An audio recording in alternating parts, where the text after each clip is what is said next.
Hi ಎಲ್ರಿಗೂ ನಮಸ್ಕಾರ. ಸೌಮ್ಯಸ್ ಅಡಿಗೆ ಮನೆಗೆ ನಿಮ್ಮೆಲ್ರಿಗೂ ಸ್ವಾಗತ. ನಾನಿವತ್ತು ನಿಮಗೆ ಚಿಲ್ಕವರೆ ಸಾಂಬಾರ್ ಯಾವ ರೀತಿಯಾಗಿ ಮಾಡೋದು ಅನ್ನೋದನ್ನ ತೋರಿಸ್ಕೊಡ್ತಾ ಇದ್ದೀನಿ. ತುಂಬಾ ಸರಳವಾಗಿ ಸೇಮ್ ಹಳ್ಳಿ ಸ್ಟೈಲಲ್ಲಿ ನಾನಿವತ್ತು ಚಿಲ್ಕ್ಸಿದ ಅವರೆಕಾಳು ಸಾಂಬಾರ್ನ ತೋರಿಸ್ತಾ ಇದ್ದೀನಿ. ಇವಾಗ ಅವರೆಕಾಳು ಸೀಸನ್ ಆಗಿರೋದ್ರಿಂದ ಈ ರೀತಿಯಾಗಿ ಒಂದ್ಸಲಿ ಸಿಂಪಲ್ ಆಗಿ ಮಾಡ್ಕೊಳ್ಳೋದನ್ನ ನೀವು ಕೂಡ ತಿಳ್ಕೊಬಹುದು, ಹಾಗೆ ಮಾಡ್ಕೋಬಹುದು. ಇಲ್ಲಿ ಫಸ್ಟಿಗೆ ನಾನು ಒಂದು ಅರ್ಧ ಹೋಳು ತೆಂಗಿನ ತುರಿನ ತುರಿದ್ಬಿಟ್ಟು ಇಟ್ಕೊಂಡಿದ್ದೀನಿ. ನೀವು ಸಾಂಬಾರ್ ಎಷ್ಟು ಬೇಕೋ ಅಷ್ಟು ಪ್ರಮಾಣದಲ್ಲಿ ನೀವು ತೆಂಗಿನ ತುರಿನ ಹಾಕೊಬಹುದು. ಇಲ್ಲಿ ನಾನು ಒಂದು ಈರುಳ್ಳಿನ ಕಟ್ ಮಾಡ್ಕೊತಾ ಇದ್ದೀನಿ. ಹಾಗೆ ಒಂದು 2 ಮೀಡಿಯಂ ಸೈಜ್ ಟೊಮೊಟೊ ತಗೊಂಡಿದ್ದೀನಿ.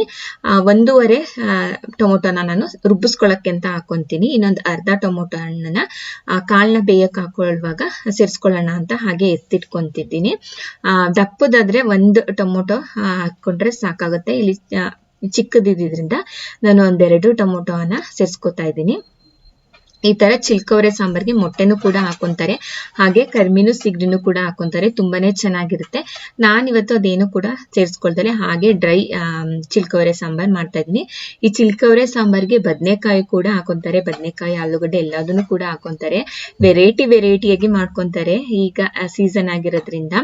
ಇದಕ್ಕೆ ನಾನು 1-2 ಟೇಬಲ್ ಸ್ಪೂನ್ ಅಷ್ಟು ಖಾರದ ಪುಡಿ ಮತ್ತೆ ಸಾಂಬಾರ್ ಪುಡಿ ಎರಡು ಕೂಡ ಮಿಕ್ಸ್ ಇರುವಂತಹ ಪೌಡರ್ನ ಸೇರಿಸ್ಕೊಂತಾ ಇದ್ದೀನಿ. ಇವಾಗ ಇದಕ್ಕೆ ಸ್ವಲ್ಪ ನೀರ್ನ ಹಾಕೊಂಡು ರುಬ್ಬಿಸ್ಕೊಬೇಕು. ಹಾಗೆ ಇದಕ್ಕೆ ಸ್ವಲ್ಪ ಸಾಂಬಾರ್ ಸೊಪ್ಪನ್ನು ಕೂಡ ಸೇರಿಸ್ಕೊಂತಾ ಇದ್ದೀನಿ. ನಾವು ಮೊಟ್ಟೆ ಏನಾದ್ರು ಹಾಕೊಂಡು ಮಾಡೋದಿದ್ರೆ ಇದಕ್ಕೆ ಸ್ವಲ್ಪ ಚಕ್ಕೆ, ಲವಂಗ ಮತ್ತೆ ಕಾಳು ಮೆಣಸನ್ನ ಸೇರಿಸ್ಕೊಂಡು ನಾವು ರುಬ್ಬಿಸ್ಕೊಬೇಕಾಗತ್ತೆ. ಇವಾಗ ಖಾರನು ಕೂಡ ರೆಡಿ ಆಯ್ತು. ಚಿಲ್ಕ್ಸಿರುವಂತ ಅವರೆಕಾಳು ತಗೊಂಡಿದ್ದೀನಿ ನಾನು. ಇವಾಗ ಫಸ್ಟ್ಗೆ ಒಂದು ಕುಕ್ಕರ್ಗೆ ನಾನು ಚೆನ್ನಾಗಿ ಬಿಸಿ ಆದ್ಮೇಲೆ ಇದಕ್ಕೆ ಎಣ್ಣೆ ಹಾಕಿ ಸ್ವಲ್ಪ ಸಾಸಿವೆ, ಹಾಗೆ ಕರಿಬೇವು, ಈರುಳ್ಳಿ, ಬೆಳ್ಳುಳ್ಳಿ, ಹಾಗೆ ಕಟ್ ಮಾಡಿ ಇಟ್ಕೊಂಡಿರುವಂತ ಒಂದು ಅರ್ಧ ಟೊಮೊಟೊನ ಸೇರಿಸ್ಕೊಂಡು ಚೆನ್ನಾಗಿ ಫ್ರೈ ಮಾಡ್ಕೊತಾ ಇದ್ದೀನಿ. ಅದಾದ್ಮೇಲೆ ಚಿಲ್ಕ್ಸಿರುವಂತ ಅವರೆಕಾಳನ್ನ ಸೇರಿಸ್ಕೊಂಡು 1-2-3 ನಿಮಿಷ ಒಗ್ಗರಣೆಲೆ ಅದು ಬಾಡ್ಬೇಕು. ಅವಾಗಲೇ ಸಾಂಬಾರ್ ತುಂಬಾ ಚೆನ್ನಾಗಾಗುತ್ತೆ. ಇವಾಗ ಸಾಂಬಾರ್ ಎಷ್ಟು ಬೇಕೋ ಅಷ್ಟು ನಾನು ನೀರನ್ನ ಸೇರಿಸ್ಕೊಂಡು ಚೆನ್ನಾಗಿ ಬೇಯಿಸ್ಕೊತಾ ಇದ್ದೀನಿ. ಈ ರೀತಿ ಒಂದು 1/4 ಭಾಗದಷ್ಟು ನಾನು ಬೇಯಿಸ್ಕೊಂತೀನಿ ನೀರಲ್ಲಿ. ಇದು ಚೆನ್ನಾಗಿ ಬೆಂದಿದೆ ಅಂತ ಹೇಳಿದ್ಮೇಲೆ ಇದಕ್ಕೆ ಖಾರನ ಸೇರಿಸ್ಕೊಂಡು 1/4 ಭಾಗದಷ್ಟು ಬೇಯಿಸ್ಕೊಂತೀನಿ.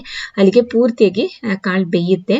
ನಾವು ಕುಕ್ಕರ್ಗೆ ಹಾಕೊಂಡು ವಿಷಲ್ ಕೂಗಿಸ್ಕೊಂಡ್ರೆ ಕಾಳು ಚೆನ್ನಾಗಾಗಲ್ಲ, ಅಂದ್ರೆ ಫುಲ್ ಬೆಂದೋಗ್ಬಿಡುತ್ತೆ. ನಮ್ಗೆ ಫುಲ್ ಸಾಂಬಾರಲ್ಲೇ ಕಲ್ಸೋದಂಗ ಆಗ್ಬಿಡುತ್ತೆ. ಹಂಗಾಗಿ ಚಿಲ್ಕವರೆ ಕಾಳನ್ನ ನಾವು ಹಾಗೇನೆ ಬೇಯಿಸ್ಕೊಬೇಕು. ಪಾತ್ರೆಯಲ್ಲಿ ಹಾಗೇನೆ ಮಾಡ್ಕೊಂಡ್ರೆ ಇದು ಟೇಸ್ಟ್ ಕೂಡ ತುಂಬಾನೇ ಚೆನ್ನಾಗಿರುತ್ತೆ.